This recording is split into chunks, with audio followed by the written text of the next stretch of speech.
Hi everyone, it's me, Coffee Stitcher. It is the last Sunday in June. Finally. Holy hell. The, this has been a long month. I hope everyone had a good week. This is video 2.0. The first video I did this morning from the library while he was still sleeping. I had my headphones that I was using, and apparently midway through the sound just went completely to hell and back. So, since the homework for Magical Stitches hadn't been posted, I thought, you know what, I'll just wait and do it after the homework gets posted. It posted right before dinner, so now it's after dinner, so here I am with a caffeine-free Dr. Pepper, because I gotta be up at 5:15.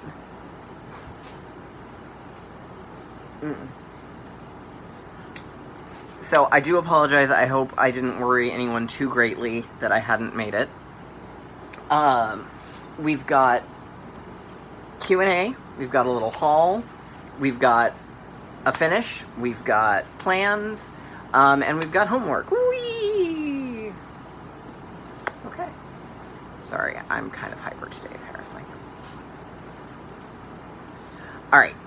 So we'll dive on in with, well, before the Q&A, I do want to mention Stitch Mania, the talk show. Katie and I are going to be doing if you have probably seen the teaser, so we're going to be having a planning meeting, tomorrow. So we'll be meeting together tomorrow, not in person. We'll be doing it via Zoom or FaceTime or smoke signal or something, and we'll figure out what we're gonna do, and then we'll do our first video, which is fine because I was really way underprepared for hair and wardrobe today. We've got a couple of people that we've already reached out to for potential guests to be on the show. So it's gonna, I think, be really, really awesome and exciting. So stay tuned for more.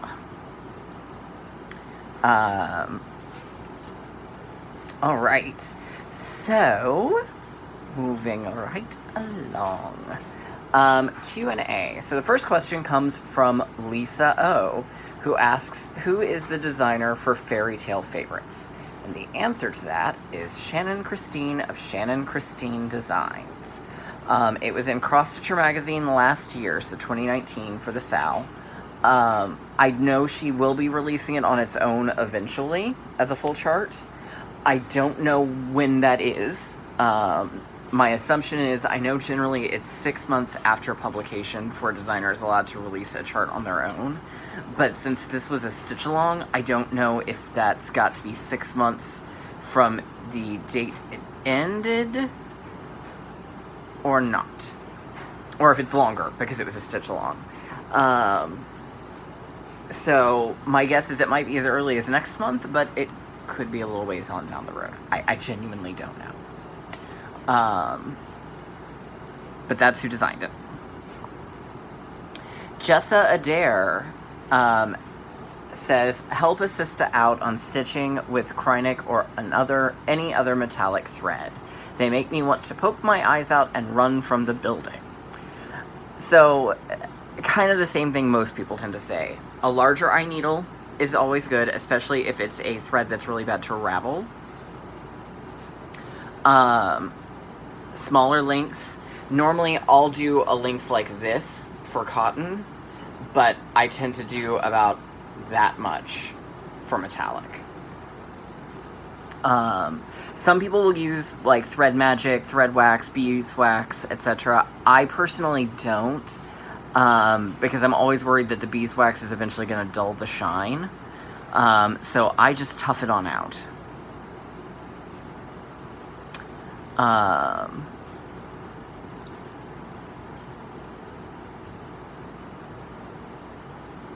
Let's see. Come on, pages. Do the loading thing. Hi, Kansas City girl in a Colorado world.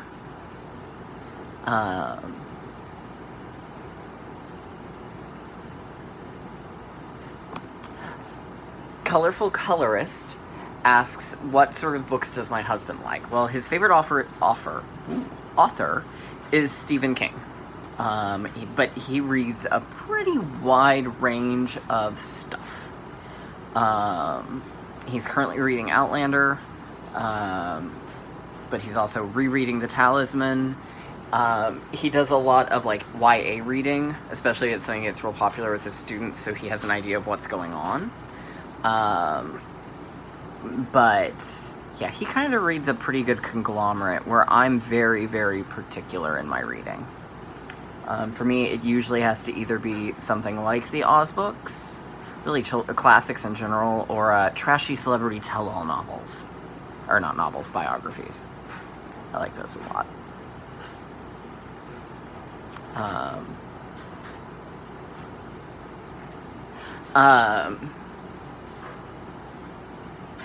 Let's see, and just sort of a general disclaimer, to those who are looking into reading the Oz books and haven't, I highly recommend, of course you can buy older copies.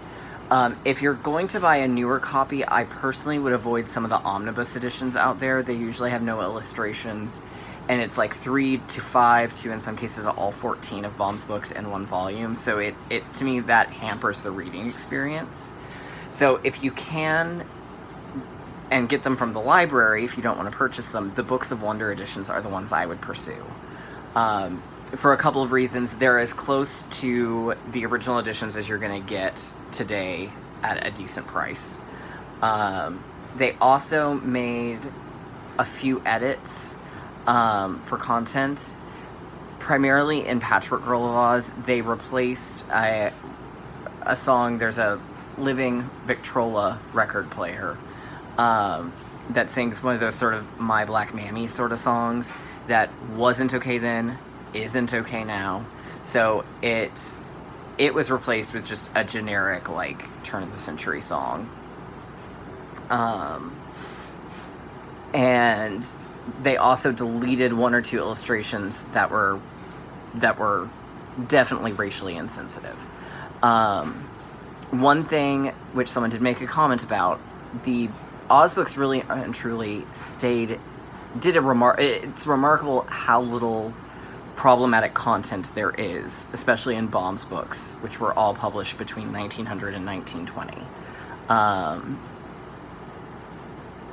There are some issues, particularly in Emerald City of Oz, with John R. Neal's artwork. He makes a few caricatures that are questionable at best and downright awful at worst. That when Books of Wonder did their edition of Emerald City, that was the early 90s, I want to say like 93 or so.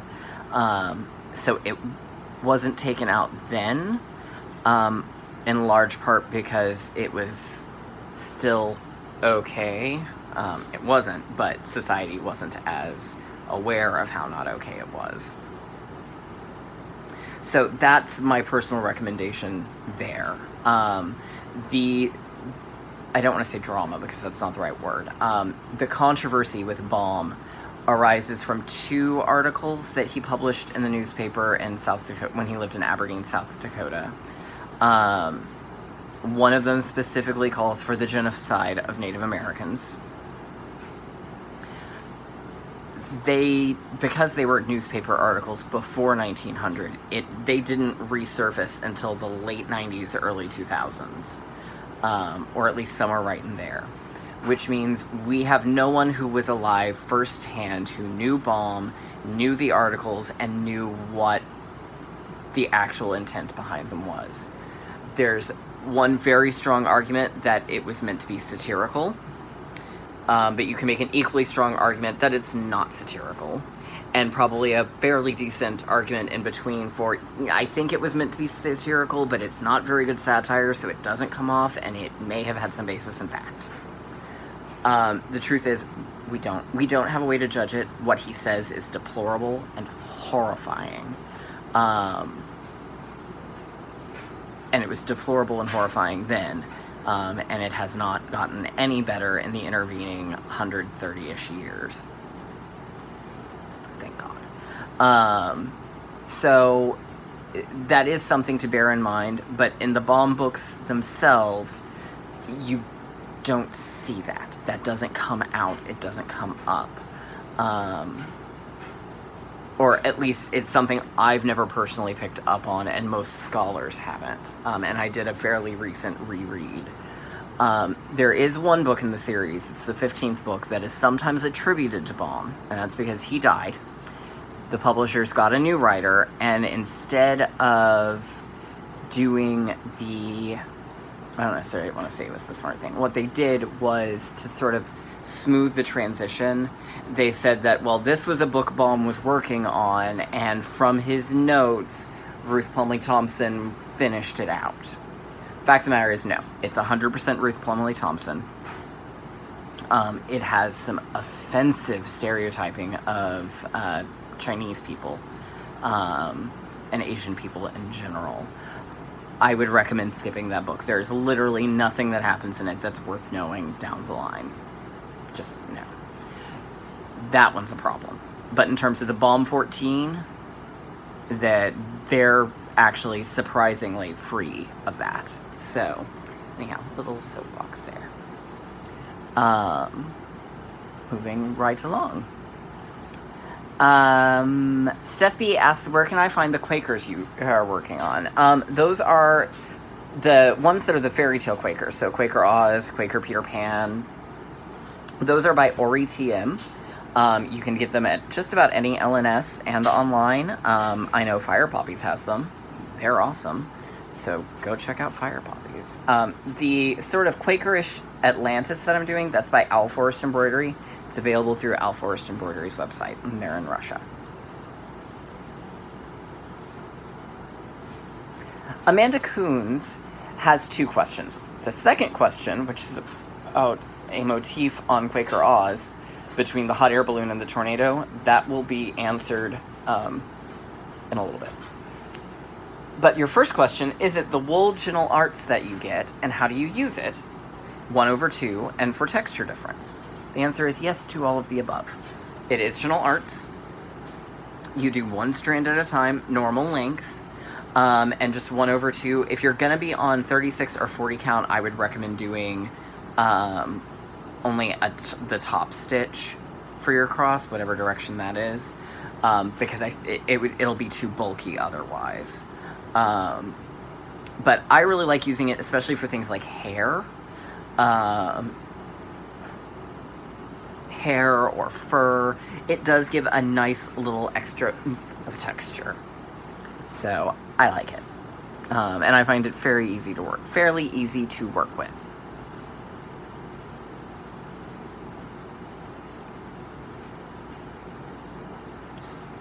Oh, come on.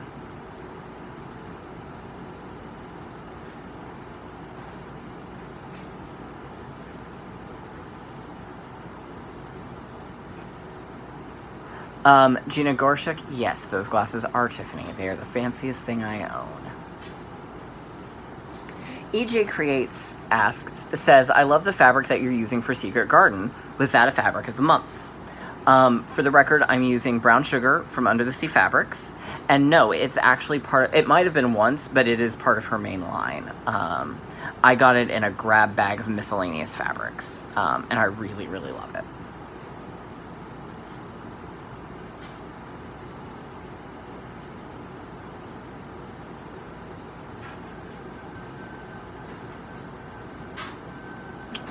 Finish loading. We're almost to the end of the comments.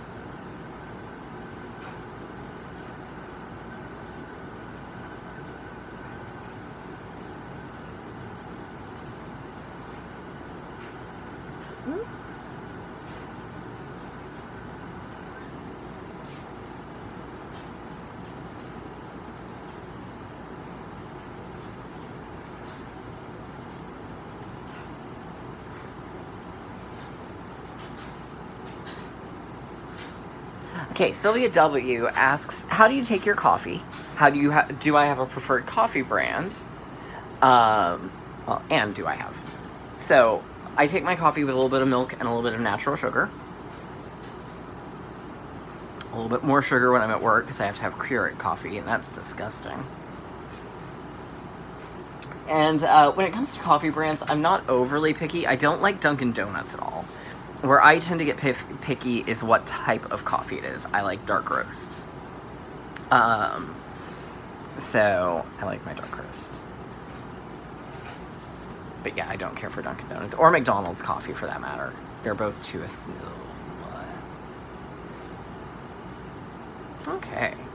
All right. So that bees the ends of the Q&A. All right. So my little bit of haul from this week. Where did I put it? I feel like I'm about to fall over. Oh God. Okay. I'm okay. What did I do with it? Oh, here it is. Haha. Okay, so for those of you who don't follow her, don't know, Mary Englebright is a badass motherfucker. And that is the easiest way I can say that. Her Ingledark series, fabulous. And so to support her, I went out and I ordered the Old Belief chart from 1992, which I know she gets no money off of, which makes me sad. But I still wanted to do something to support her, and I didn't like the cross-stitch chart she's currently offering. So, Belief Santa.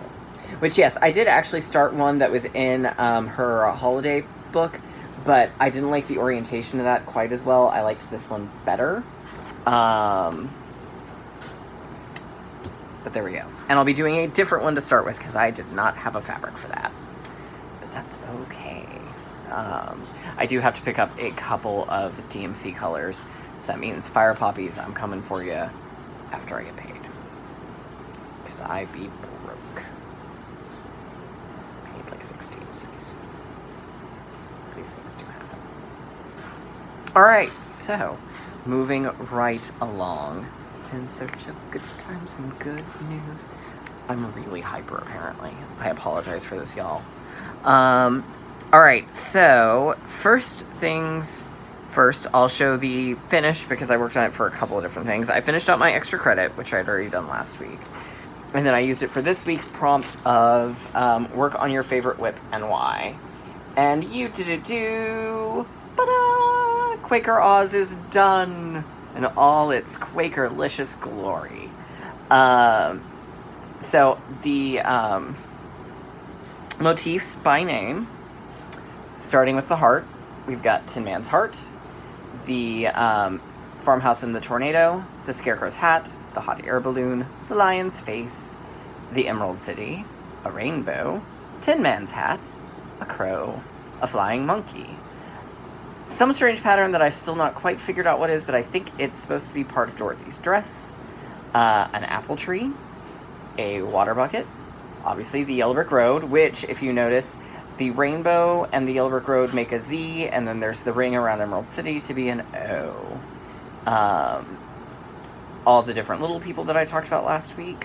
Poppies, the Wicked Witch, Dorothy, Toto, and then the Witch Wreath, which I'm going to explain in a little better detail. As I said, I did this for part of the representation and diversity cell. So Dorothy was converted to being a person of color. I also darkened her dress so that it would make sense, especially on this fabric. And then I went with silver slippers, like the book. Also in homage to the book, in the wreath, first Glinda's crown is in red because the quadling color is red. Tatty Poo's wand is purple because the north is the Gilligan country. Then I added L. Frank Baum's initials into the wreath. And then I added these two little doodah rings here, blue for the Munchkins, yellow for the Winkies. And as a nod to the original map drawn by Baum for the 8th book, TikTok of Oz, where he accidentally had it reversed, Munchkins look like they're technically in the west, even though it's the east. So that's kind of my little nod there. I did this on Ship's Manners August 2018 Fabric of the Month. It did not have a name. But it's done. Alright.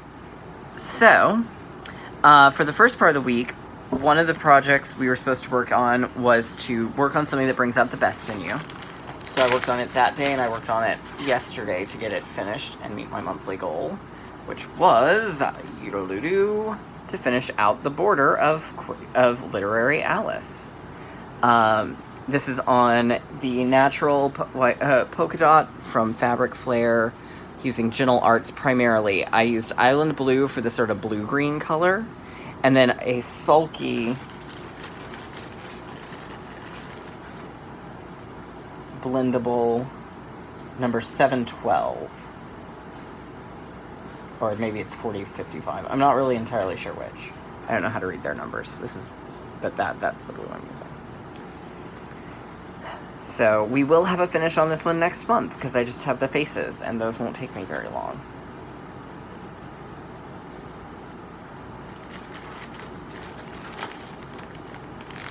So on the ones that I still have going, I'll let you know what my plan for the next month is with that. Secret Garden Lost, we finished, but I didn't work on that. I spent today doing some other things. Okay. I worked on every season for the project where there was a mistake that you just went with, as well as work on a tree. So I got some sky done, I got the tree mostly done, so that's where I got on that. Oh, good for you, Mississippi. Mississippi voted to remove the Confederate flag from all of its icons, so go Mississippi.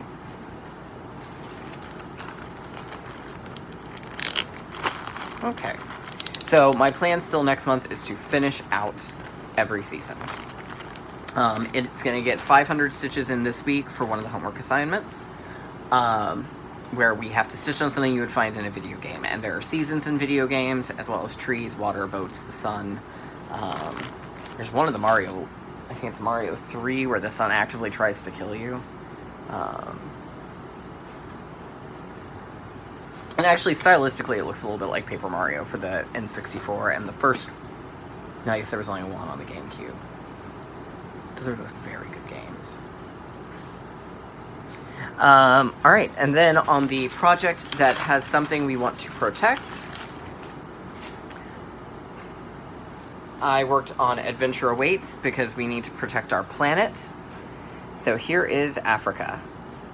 This is on Mummy Wraps from Ship's Manor. The designer is Caterpillar Cross Stitch, and my goal next month is going to be Europe.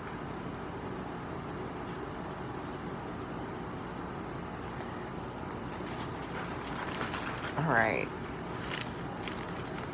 So for next week's homework, I'm going to work on every season, as I said, and then the next one is going to be, we have to work on a spell out involving crash test dummies. So we have to work on a project that has a C, a T, and a D. So that's going to be another 500 stitches. I'm not sure I have 500 stitches left in this. Pardon me while I do some quick math. 1, 2, 3, 4, 5, 6, 7, 8, 9, 10, 11, 12, 13, 14, 15, 16, 17, 18, 19, 20. So 22 times 1, 2, 3, 4, 5, 6, 7, 8, 9, 10, 11, 12, 13, 14, 15, 16, 17. So 22 times 17.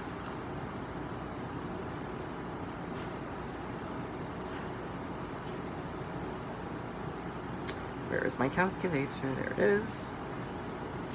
Oh, come on. I didn't think of this because I was staying at the stove waiting on dinner to finish when I was deciding this, so...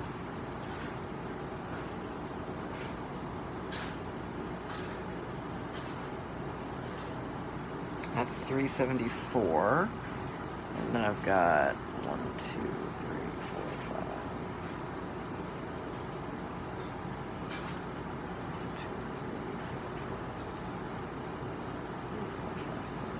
8. So that's 40.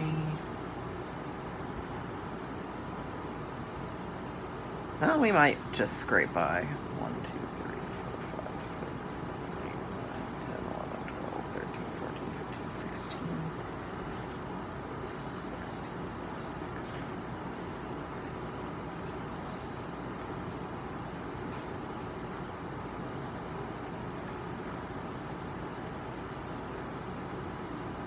16. Yes, I'm going to have just barely 500 stitches left. Yay, math. So it's going to be on quilts from Long Dog Samplers. This is on, I believe, Tiramisu from Under the Sea Fabrics. So I'm going to finish up the house and the tree.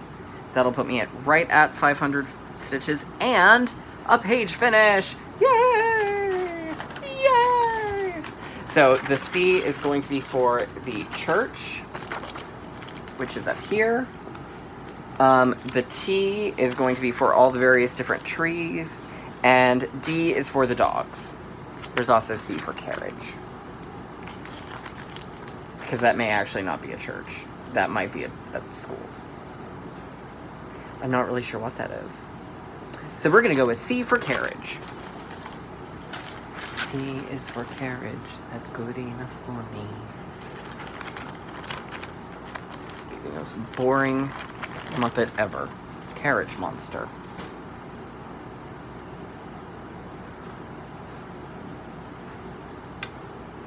Man, I feel like I'm a lot more energetic doing this at night than I am in the morning. Maybe I should start doing it in the afternoons. A thing to ponder. If you're enjoying this one more than you did the other ones, let me know. We'll see.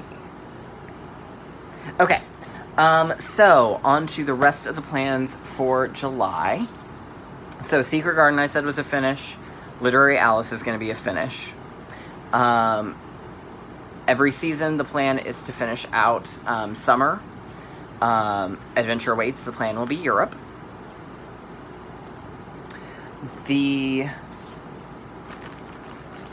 On Fairy Tale Favorites, the next character up is Sleeping Beauty.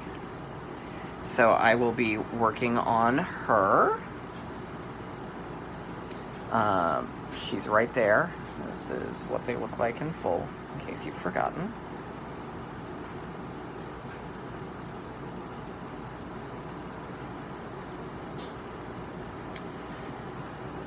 Badoo. Alright. For Chinese Zodiac, the goal is going to be to finish part 3, which are the next 3 little animals. This is on Alba White Truffle from Fortnite Fabrics,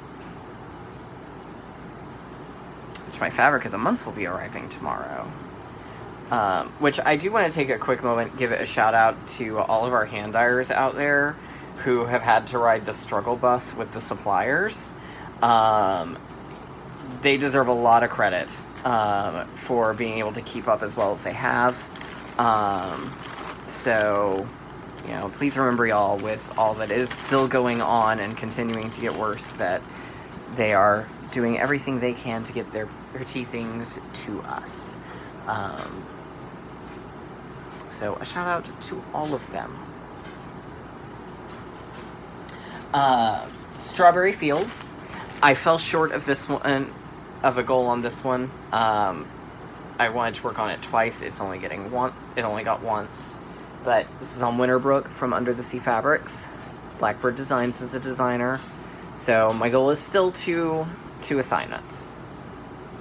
So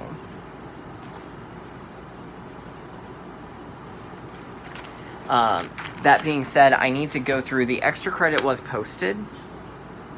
I need to see if I can make one project fit all of the extra credit. But I didn't have time to do that. Okay. For Atlantis by Al Forrest Embroidery, this one is going to be a little contingent on what the tasks are. At a minimum, I want to get at least 3 motifs, or as many as 5. And like I said, it's going to depend on what size the motifs are and what the stitch count is for the assignments. But that's where I'm at on it.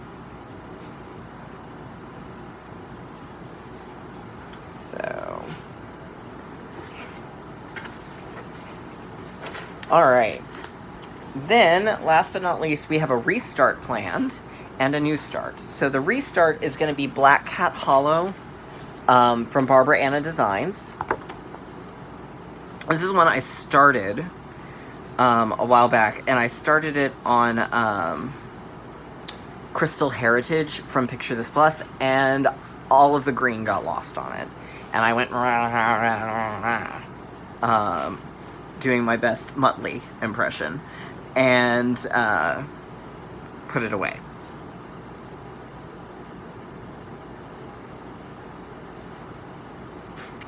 So, let's see, do I have the full picture?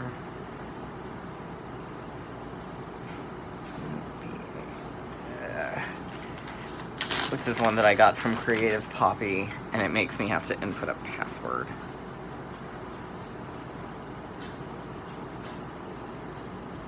Okay. So here's the pattern. I'm doing all sorts of fun colors on it. I will be making one change where it says 1692. That was the year of the Salem witchcraft trials in the US. No, that does not belong on cross-stitch charts. That was a horrible tragedy. So instead, I will be replacing it with, I believe, I'm peeling back the memory layer here. I believe 1642 is when Macbeth was first published and possibly staged, but I don't remember which came first. And since the line double, double, toil and trouble, fire, burn, and cauldron bubble is in this, I will be using that for the date. So I'll be changing the 9 to a 4. I'm going to be stitching it on this beautiful piece of Austrias from Under the Sea Fabrics. And I'm going to be doing all sorts of fun color changes to it. So stay tuned for that, y'all. I may even start it tonight.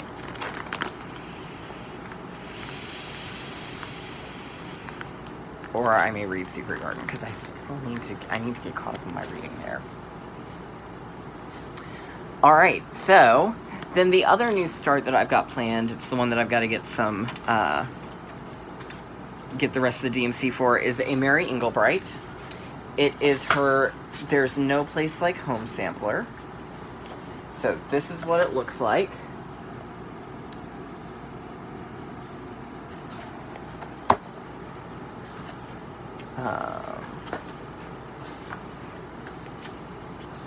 And I will be stitching it on this lovely piece of Navy Aida.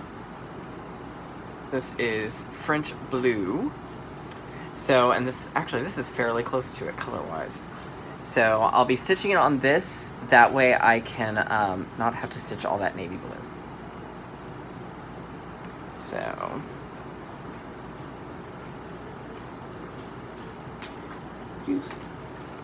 the book doesn't quite fit. Oh well, that's okay. I will survive. I will survive. Hey, yeah. Alright. So there we go. That brings us to our conclusion of this week's video. If you have questions, drop them below. If you have comments, drop them below. I did not do this episode in a mid-Atlantic accent like I threatened Katie that I would. Which is probably good for y'all. Unless you want me to sound like Katharine Hepburn. Up to you. So, anyhow, I will see you all next week. I do apologize for the lateness. I'll see y'all next time.